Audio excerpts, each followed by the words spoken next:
नमस्कार, आप देख रहे हैं खबरों की खबर। मैं हूं आपके साथ सुमित अवस्थी। पंख ही काफ़ी नहीं है आसमानों के लिए, पंख ही काफ़ी नहीं है आसमानों के लिए, और उड़ानों के लिए तो ये बहुत ज़रूरी है कि हौसले होने चाहिए।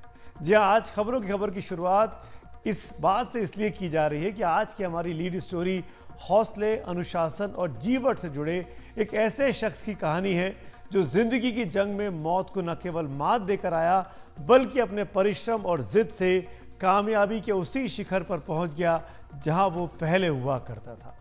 बड़े हादसों से उबरने और नए सिरे से जिंदगी को पटरी पर खड़ा करने के लिए बड़े हौसले की जरूरत होती है, और ऐसे कई उदाहरण हमने अपने आसपास देखे हैं जहां लोगों ने बड़े से बड़े हादसों के बाद अपनी जिंदगी को नए सिरे से संवारा है। वो जीत कर लौटे, और अगर खिलाड़ियों की बात करें तो उनके लिए ये और भी बड़ी चुनौती होती है, जहां एक चोट किसी खिलाड़ी का खेल जीवन समाप्त कर सकती है। ऐसे खिलाड़ियों को वापस लौटने के लिए हौसले के साथ साथ जुनून और अनुशासन की भी बहुत ज़रूरत होती है। भारतीय क्रिकेट टीम में हमने युवराज सिंह को देखा, जो कैंसर की गंभीर बीमारी से लड़े, जीते, वापस आए और मैदान में आतिशी पारियां भी खेली। आज उसी हौसले, जुनून और अनुशासन का ताज़ा उदाहरण भारतीय क्रिकेटर ऋषभ पंत बन गए हैं, जिन्होंने आईपीएल में तो पहले ही वापसी कर ली थी, लेकिन अब उन्हें उसी भारतीय क्रिकेट टीम में भी शामिल कर लिया गया है जिसका वो बहुत ही महत्वपूर्ण हिस्सा हुआ करते थे। ऋषभ पंत को 2 जून से वेस्टइंडीज और अमेरिका में होने जा रहे T20 वर्ल्ड कप की भारतीय टीम में आज चुना गया। भारतीय क्रिकेट टीम का हिस्सा बनकर एक बहुत बड़ी कामयाबी की बात उन्होंने की है। उनकी वापसी इस मायने में ज़्यादा अहम है कि करीब 1.5 साल पहले वो एक भयानक सड़क दुर्घटना में बुरी तरीके से घायल हो गए थे।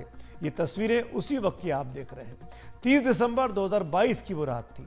भारत के स्टार विकेट कीपर बल्लेबाज की गाड़ी रुड़की के करीब एक डिवाइडर से टकराई और बुरी तरीके से क्षतिग्रस्त हो गई। ऋषभ अकेले ही गाड़ी चला रहे थे और दिल्ली से रुड़की अपने घर जा रहे थे।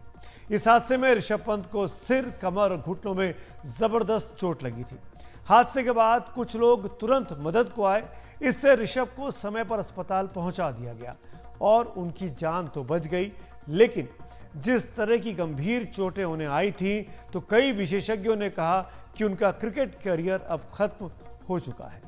लेकिन ऋषभ पंत ने 1.5 साल से भी कम समय में मैदान पर जानदार, शानदार और धमाकेदार वापसी करके उन सभी लोगों को गलत साबित कर दिया। वो कहते हैं ना, मंजिलें क्या हैं, रास्ते क्या हैं, हौसले हो तो फासला क्या है। तो पहले देहरादून, उसके बाद मुंबई में उनका लंबा इलाज चला, फिजियोथेरेपी हुई, जिसके बाद उन्होंने धीरे धीरे चलना, फिर दौड़ना और फिर प्रैक्टिस करना शुरू किया। धीरे धीरे हिम्मत भी बनती गई और फिर उन्होंने खेलना शुरू किया। इस आईपीएल के सीजन में वो मैदान पर वापस लौटे, और ऐसा लौटे कि जिसको आप कह सकते हैं कि जमकर खेल रहे हैं। सबका ध्यान अपनी ओर उन्होंने खींचा है। ऋषभ पंत इस वक्त दिल्ली कैपिटल्स टीम के कप्तान हैं, और इस साल आईपीएल में ऋषभ पंत 11 मैचों में 44 के औसत से 398 करीब 400 रन बना चुके हैं। इसमें 3 बेहतरीन अर्धशतक भी शामिल है। ऋषभ पंत की छवि दरअसल एक बिंदास, मौज मस्ती वाले खिलाड़ी की रही है, जो हमेशा खुश मिजाज रहता है, चाहे मैदान के बाहर हो या फिर चाहे मैदान के अंदर, विकेट के पीछे हो या विकेट के आगे। बल्लेबाज के तौर पर वो हर गेंद को सबक सिखाने, मैदान के बाहर पहुंचाने के लिए आतुर रहे हैं। यही उनके जीवन का शायद दर्शन है कि वो हमेशा खुश रहते हैं, चीज़ों से लड़ते रहते हैं, जूझते रहते हैं, और जीतने की चाह कूट कूट के अंदर भरी है। इसी वजह से कई बार उन पर लापरवाही से अपना विकेट गंवाने के आरोप पहले लगते रहे, लेकिन ऋषभ पंत का 2.0 अवतार जो अब मैदान में उतरा है, वो ज़्यादा स्थिर, ज़्यादा गंभीर और ज़्यादा संयमित दिख रहा है, जो गेंद को उसकी मजबूती और कमजोरी के आधार पर नापता है। शायद उस हादसे ने उन्हें और मजबूत व्यक्तित्व दे दिया है, जो एक बड़े खिलाड़ी के लिए बहुत ही ज़रूरी है। पंत का कहना है कि इस हादसे से उन्होंने जो सबसे बड़ा सबक सीखा, वो है खुद पर विश्वास करना। ऋषभ पंत की वापसी कितनी बड़ी चुनौती रही होगी, इस पर बात करने के लिए हमारे साथ पूर्व भारतीय टेस्ट क्रिकेटर, भारतीय टीम के कोच भी रहे हैं, सिलेक्टर भी रहे हैं, सैयद किरमानी जुड़ रहे हैं, जो अपने ज़माने के बहुत ही बेहतरीन विकेट कीपर रहे और वैसे ही खुशमिजाज और बिंदास शख्सियत के मालिक है किरमानी साहब। बहुत बहुत शुक्रिया हमसे जुड़ने के लिए किरमानी जी। मेरा पहला सवाल आप ही से है, एक भयानक दुर्घटना हुई थी करीब 1.5-2 साल पहले। ऋषभ पंत मरते मरते बचे थे उस एक्सीडेंट में, लेकिन वो वापस अब भारतीय टीम में लौट चुके हैं। अपनी जीवटता का, अपने जुनून का, अपने जिस तरह के क्रिकेट को लेकर उनका पागलपन है, उनका जो हौसला है, उसको देखने के बाद आज जब ऋषभ की वापसी हुई है इंडियन टीम में, आप क्या कहेंगे? बिल्कुल बिल्कुल खड़े उतरे हैं उन्होंने, खड़े हुए उतरे और खरे उतरे। क्योंकि ये एक्सीडेंट के बाद जो वापस आए ऋषभ पंत ने, ये भगवान की ये कुदरती देन है इनमें। एंड इनकी जो टैलेंट है, जो कुदरती देन से मिली है इनको भगवान की तरफ से, वो फुली कैपिटलाइज कर रहे हैं अपनी काबिलियत पे। और वो जो वापस आए एक्सीडेंट के बाद is a miracle by itself. और ये उनका विल पावर जो है ना टू कम बैक, ये उनकी कैपेबिलिटी में जो बिलीफ था कि मैं आऊंगा जरूर वापस, ये बहुत बढ़िया चीज होती है किसी भी इंसान में वापस आने के लिए।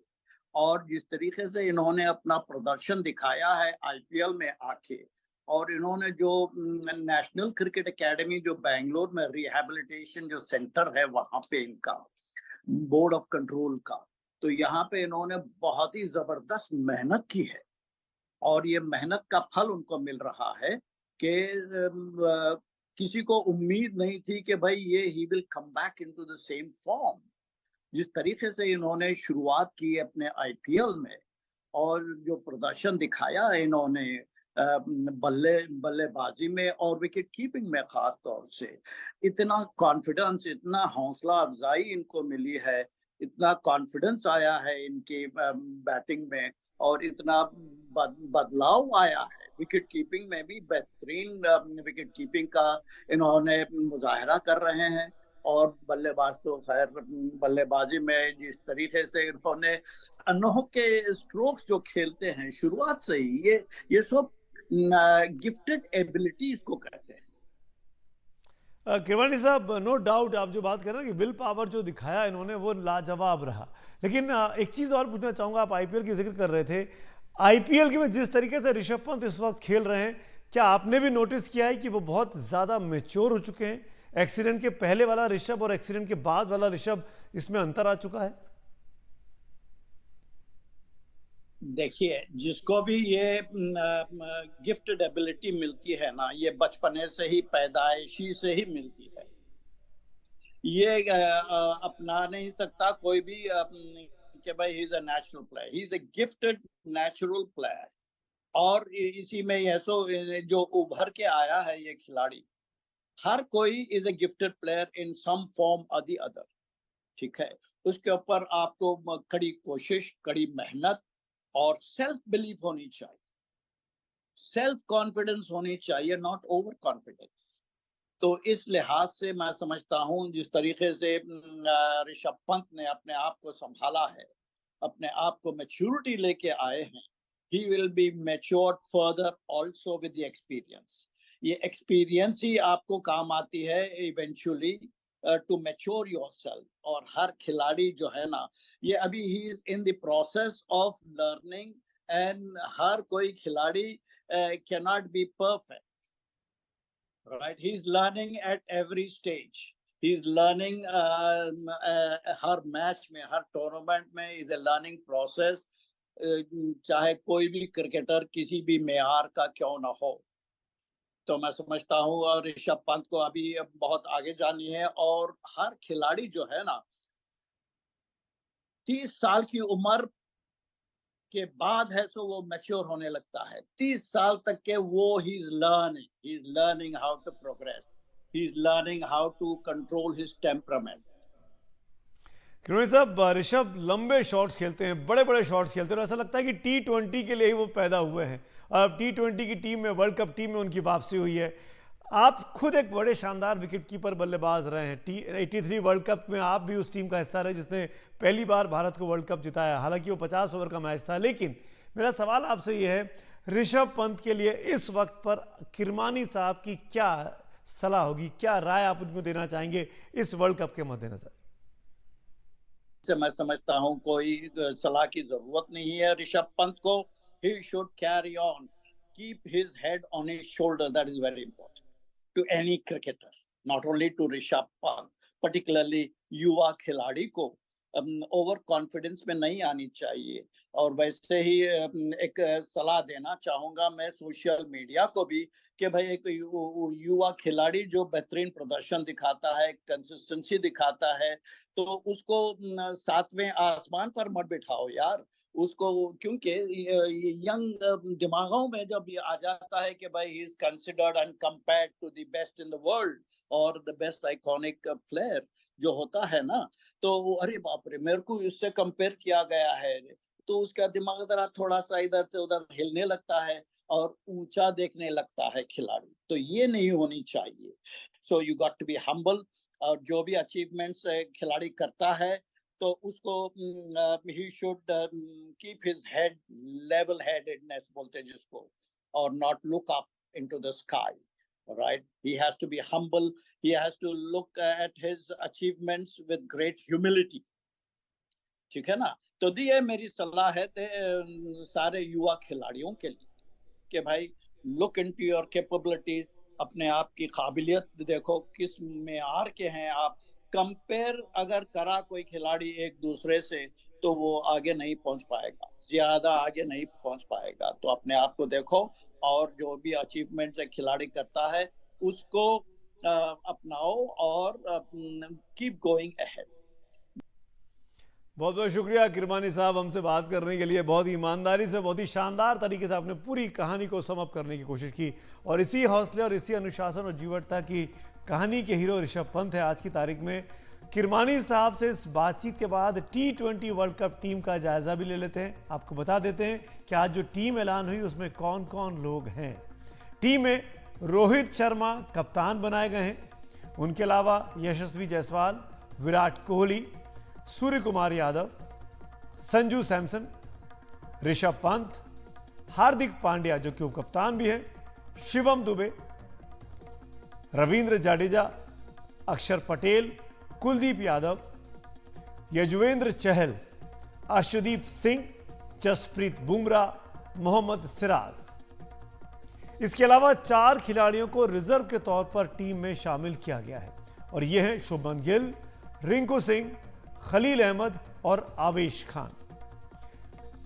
तो आज की इस लीड स्टोरी का अंत भी ऋषभ पंत के लिए एक और शेर के साथ किए देता हूं. हालात वो ना रखें जो हौसले को बदल दे. हालात वो ना रखें जो हौसले को बदल दे, बल्कि हौसला वो रखो जो हालातों को बदल दे. ऐसा ही ऋषभ ने किया है. आइए बढ़ते हैं आज की दूसरी और अगली स्टोरी की ओर. और ये कहानी है आज एक और, कल जब हमने कहानी दिखाई थी प्रज्वल रेवन्ना की, उस पर कहानी राजनीतिक के तौर पर काफी आगे बढ़ गई है. इस सेक्स स्कैंडल की जिसने बीते एक हफ्ते से कर्नाटक की सियासत को हिला के रख दिया है. इस स्कैंडल के केंद्र में हासन से जेडीएस के सांसद और मौजूदा उम्मीदवार प्रज्वल रेवन्ना, जो पूर्व प्रधानमंत्री एचडी देवेगौड़ा के पोते हैं और देवेगौड़ा के बड़े बेटे एचडी रेवन्ना के बेटे हैं. और खुद रेवन्ना भी इस विवाद में आरोपों के घेरे में है. रेवन्ना जेडीएस के विधायक भी हैं कर्नाटक विधानसभा में. हासन लोकसभा सीट पर 26 अप्रैल को हुए मतदान से ठीक पहले बेंगलुरु के अलग अलग इलाकों में ऐसी कई पेन ड्राइव्स रखी हुई या लावारिस हालात में मिली जिनमें करीब 3000 अश्लील वीडियो क्लिप्स थे. आरोप है कि इन क्लिप्स में प्रज्वल रेवन्ना कई महिलाओं के साथ यौन दुर्व्यवहार, जोर जबरदस्ती करते हुए दिख रहे हैं. ये वीडियो क्लिप्स मोबाइल फोन से बेंगलुरु और हासन में रेवन्ना के घर में ही बनाई गई लग रही हैं. इस मामले के सामने आने के बाद कुछ पीड़ित महिलाओं ने प्रज्वल रेवन्ना के खिलाफ एफआईआर दर्ज कराई है. मामले की गंभीरता को देखते हुए कर्नाटक सरकार ने जांच के लिए एसआईटी का गठन कर दिया है. उधर रेवन्ना की पार्टी जेडीएस भी सवालों के घेरे में आ गई है. तो पार्टी ने प्रज्वल रेवन्ना से किनारा कर लिया. जेडीएस की कोर कमेटी की आज हुई बैठक में प्रज्वल को एसआईटी जांच पूरी होने तक पार्टी से सस्पेंड कर दिया गया है. इस बीच प्रज्वल रेवन्ना के चाचा और 2 बार के कर्नाटक के मुख्यमंत्री एचडी कुमारस्वामी ने आरोप लगाया कि इस कथित सेक्स टेप को कर्नाटक के उप मुख्यमंत्री डीके शिव कुमार ने सार्वजनिक कराया है। कुमारस्वामी के मुताबिक डीके शिव कुमार जेडीएस को खत्म कर देना चाहते हैं और खुद को वोकलिंगा समुदाय का सबसे बड़े नेता के तौर पर स्थापित करना चाहते हैं। देखिए हमारे सहयोगी निहाल किदवई की ये रिपोर्ट। हासन से तकरीबन 400 किलोमीटर दूर हुबली में जेडीएस कोर कमेटी को प्रज्वल रेवन्ना को निलंबित करने में ज्यादा वक्त नहीं लगा। जांच पूरी होने के बाद अगर वो दोषी पाए गए तो हम उन्हें पार्टी से हमेशा के लिए निकाल देंगे। वैसे कोर कमेटी की बैठक से पहले एचडी कुमारस्वामी ने अपने भतीजे पर लगे आरोपों को राजनीतिक साजिश बताया। निशाने पर थे राज्य के उप मुख्यमंत्री डीके शिव कुमार, जो वोकलिगांव के सबसे बड़े नेता बनना चाहते हैं। फिलहाल ये मुकाम 90 साल के पूर्व प्रधानमंत्री एचडी देवेगौड़ा को हासिल है। These people several times they have done like this. DK Shiv Kumar, their only intention. Driver ने डीके शिव कुमार और उनके भाई को पेन ड्राइव दिया। उन्होंने इसे सार्वजनिक किया। उनका मकसद जेडीएस को खत्म करना, देवेगौड़ा के परिवार को बदनाम करना और राजनीतिक तौर पर हमें खत्म करना है। Here they wanted to finish JDS. They wanted to get more seats.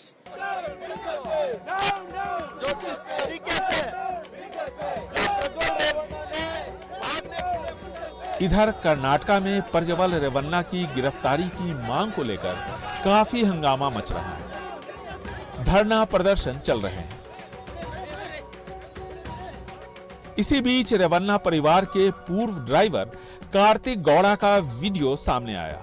आरोप है कि इसी ने प्रज्वल के सेक्स टेप को नेताओं और देवेगौड़ा परिवार के विरोधियों तक पहुंचाया।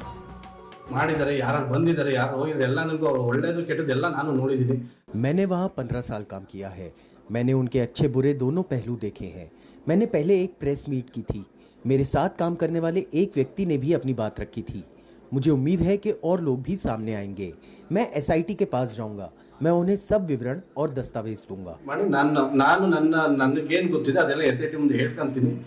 जेडीएस ने भले ही प्रज्वल रेवन्ना को निलंबित कर दिया हो, लेकिन सेक्स स्कैंडल की वजह से उनकी पार्टी जेडीएस और उनके परिवार दोनों की छवि धूमिल हुई है।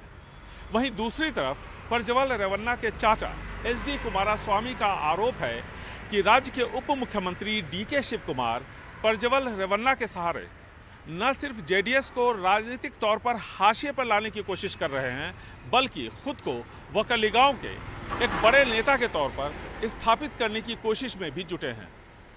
हासन से कैमरामैन एन रवि के साथ निहाल किदवई, एनडीटीवी इंडिया। जैसे ही ये कथित सेक्स टेप कांड सामने आया, जेडीएस ही नहीं बीजेपी के लिए भी एक बड़ी चुनौती बन गया।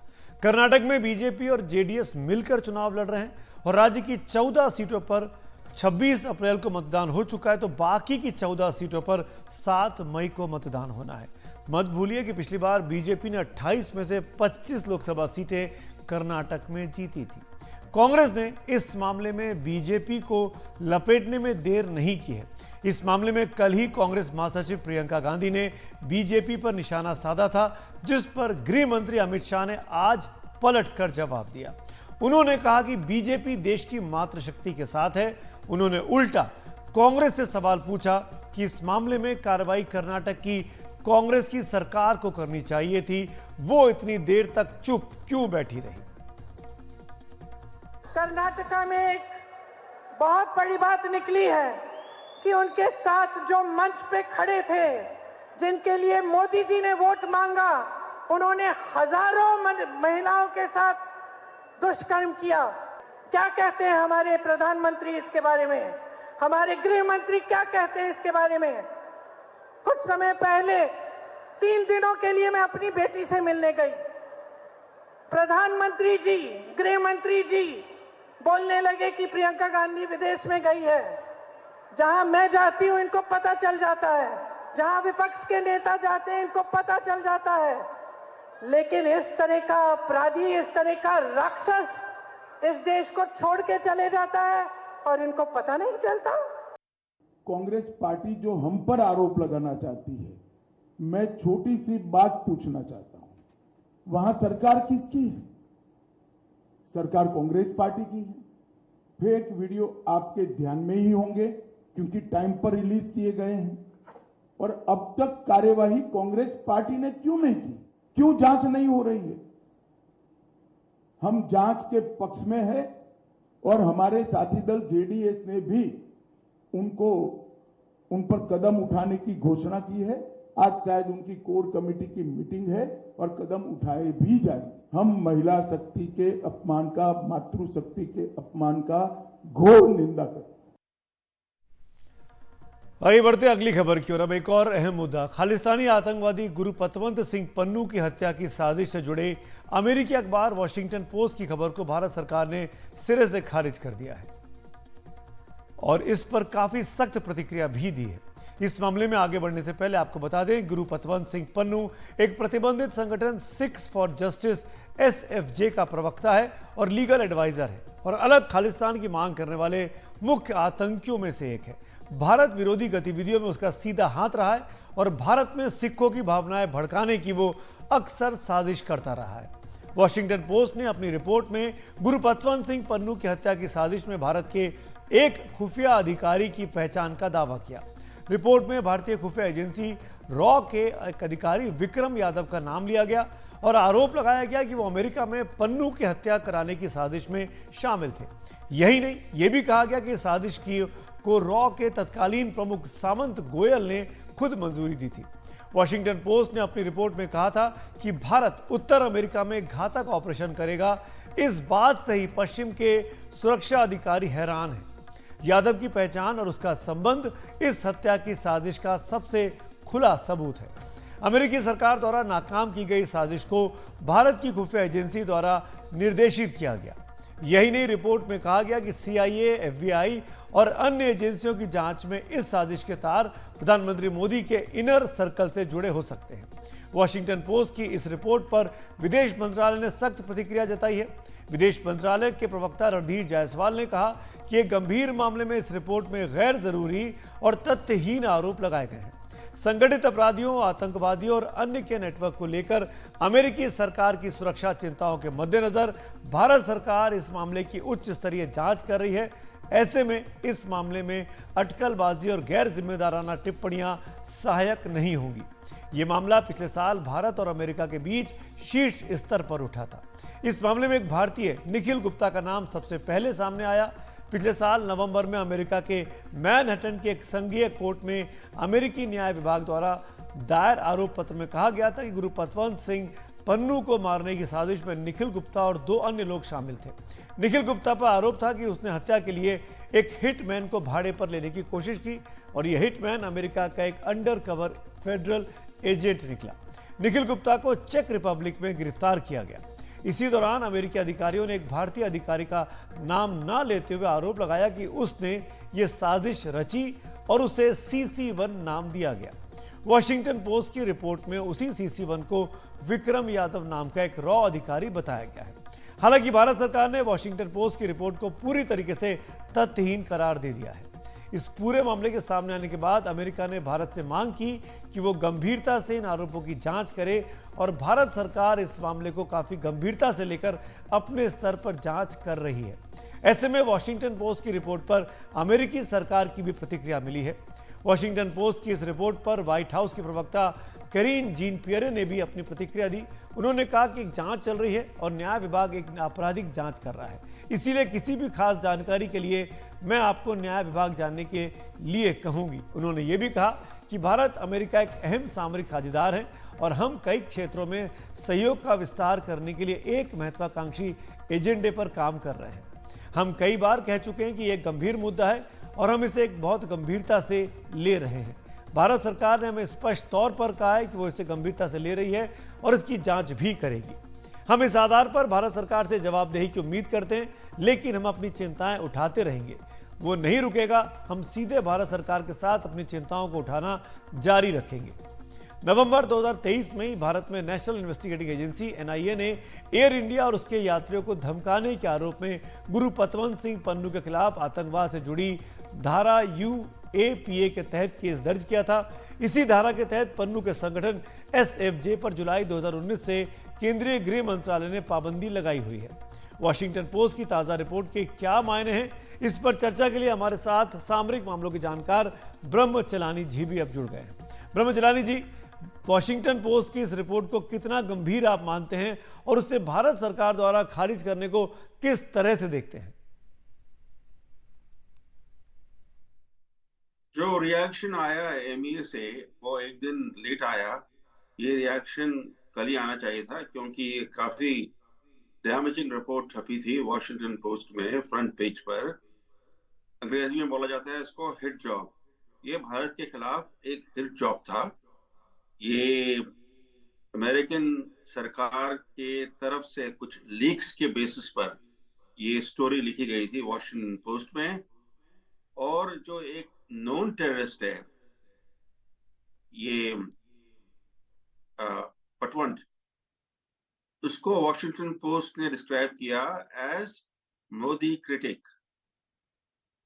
वो बंदा भारत के खिलाफ टेररिस्ट थ्रेट्स अभी भी माउंट कर रहा है और उसको वॉशिंगटन पोस्ट प्रेजेंट कर रहा है as a dissident, political dissident और मोदी क्रिटिक। तो ये काफी डैमेजिंग रिपोर्ट थी और एमईए की तरफ से मेरे ख्याल से कल ही रिएक्शन आना चाहिए था। अमेरिकी सरकार का चलानी साहब ये कहना है कि वो इस मामले में भारत सरकार से गंभीरता से जांच की मांग करती है, लेकिन साथ ही कहती है कि भारत के साथ उसके संबंध काफी गहरे भी हैं और दोनों देशों का एक महत्वाकांक्षी एजेंडा भी है। क्या अमेरिका के इस रवैये को आप विरोधाभासी यानी कॉन्ट्राडिक्टरी मानते हैं? अमेरिका और भारत दोनों के लिए ये बायलैटरल रिलेशनशिप बहुत ही इंपॉर्टेंट है। अमेरिका के लिए तो पर्टिकुलरली बहुत ही इंपॉर्टेंट है, क्योंकि बिना भारत के साथ अगर पार्टनरशिप टीम जुड़ती है तो चीन का कंटेनमेंट नहीं हो सकता है। भारत एक बहुत ही इंपॉर्टेंट लिंक है चीन के खिलाफ। तो अमेरिका को भारत के साथ रिश्ते गहरे बनाने चाहिए और भारत को जिस तरह से अमेरिका ब्रिटेन के साथ उसने काफी डेकेड से मजबूत अलायंस बनाया हुआ है, उसी तरीके से भारत के साथ भी एक मजबूत अलायंस बनाना चाहिए। प्रॉब्लम यह है कि बाइडेन एडमिनिस्ट्रेशन का जो अप्रोच है, फोकस है, वो यूक्रेन के युद्ध पर है, रूस पर है। चीन एक तरह का सेकेंडरी इश्यू है बाइडेन एडमिनिस्ट्रेशन के लिए। तो इस बड़े पर्सपेक्टिव में बाइडेन एडमिनिस्ट्रेशन खुश नहीं है भारत के साथ, ये साफ जाहिर है, क्योंकि जिस तरीके से भारत ने अमेरिकन प्रेशर को रिबफ किया रूस के मामले पर, क्योंकि बाइडेन एडमिनिस्ट्रेशन की कोशिश थी कि भारत रूस के साथ जो स्पेशल संबंध है वो खत्म करे। जब यूक्रेन का युद्ध शुरू हुआ उसके बाद बाइडेन एडमिनिस्ट्रेशन उसने काफी कोशिश की कि भारत के जो संबंध है उसके साथ स्पेशल टाइज वो खत्म हो, मगर मोदी सरकार ने इस तरह के प्रेशर को रिजेक्ट किया और एक तरह से बैलेंसिंग भारत के फॉरेन पॉलिसी में अभी भी बहुत ही ऑब्वियस है। एक बात और चलानी साहब जो आपसे मैं पूछना चाहूंगा कि वॉशिंगटन पोस्ट की इस रिपोर्ट में पीएम मोदी के इनर सर्कल पर उंगली उठाई गई है, इस पर आप क्या कहेंगे? ये सारी स्टोरी जो है वॉशिंगटन पोस्ट में वो फैक्चुअली इनएक्यूरेट प्रेजेंटेशन है और जानबूझ के रिपोर्ट ने कई चीजें एग्जैजरेट की हैं और कुछ इंफॉर्मेशन अमेरिकन सरकार से मिली है, जैसे जिस तरह से रॉ के ऑफिसर का नाम छापा गया है वॉशिंगटन पोस्ट में। ये तो साफ जाहिर है कि बाइडेन एडमिनिस्ट्रेशन से इस तरह की इंफॉर्मेशन वॉशिंगटन पोस्ट को मिली। मगर ये वॉशिंगटन पोस्ट की रिपोर्ट एक जर्नलिस्टिक पीस नहीं है, एक हिट जॉब था भारत के खिलाफ। इसके बारे में हमें कोई डाउट होना नहीं चाहिए। बहुत बहुत शुक्रिया चलानी साहब इस पूरी बातचीत के लिए। कुल मिलाकर वॉशिंगटन पोस्ट ने एक हिट जॉब किया है, जो चलानी साहब इस बातचीत में कह रहे थे।